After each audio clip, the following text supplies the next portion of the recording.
شکیب الحسن وایي د افغان کرکټ لوبډلې څخه ویره لرو. د بنگلاديش کرکټ ملي لوبډلې د ټیسټ لوبو لوبډلمشر شکیب الحسن وایي افغانستان هغه لوبډله ده چې په هیڅ وخت کې اټکل نشي کېدلی. سره د دې چې د افغانستان او بنگلاديش ترمنځ په ټیسټ لوبو تجربې کې ډېر توپیر دی. افغانستان د ټیسټ غړیتوب ترلاسه کولو وروسته یوازې 2 ټیسټ لوبې کړې دي.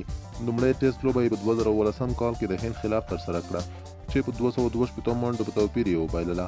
وروستی ټیسټ سیالي یې تیر کال په مارچ میاشت کې د هند په ډهریډون لوبغالي کې د ایرلینډ خلاف ترسره کړه چې په 7 ویکټو یې بریا خپله کړه. شکیب الحسن چې رسنیو سره یې خبرې کولې وویل افغانستان هغه لوبغاړي لري چې په هر فارمیټ کې ستونزې جوړولی شي. د همدې کبله د دوی په اړه اټکل ناشونی دی.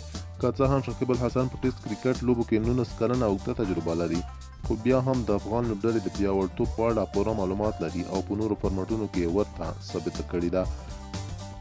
شکیب وویل د افغانستان د لوبې کولو انداز ښه شوی دی. دوی د لوبې په هر فارمټ کې ستونزې جوړولی شي. په لوبه کې د ټیم مشترکه هڅه ډیره مهمه ده او موږ بنګالیان باید یوازې د ټولو لوبغاړو کارکردګیو ته په تمه نه شو، بلکې په مشترک ډول هڅه وکړو ترڅو بریا خپله کړو.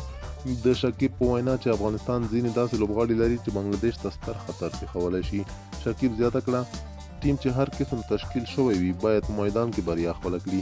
دا مهمه نه ده چې دا کوچنۍ لوبډله ده او یا غټه. هره لوبډله د دې لپاره لوبې کوي چې بریا خپله کړي. دا فرق نه کوي چې ټیم کې نوي لوبغاړي دي یا نه دي. د هر څه مهم د لوبې ګټل دي. شکیب په وینا ټیسټ چمپینشپ سیالۍ په مخ کې لرو، دا بله باید نه وي چې نه وي. د شکیب په وینا ټیسټ چمپینشپ سیالۍ په مخ کې لرو، دا پلمه باید نه وي چې نوي لوبغاړي او زړو لوبغاړي سره ګډ شوي دي.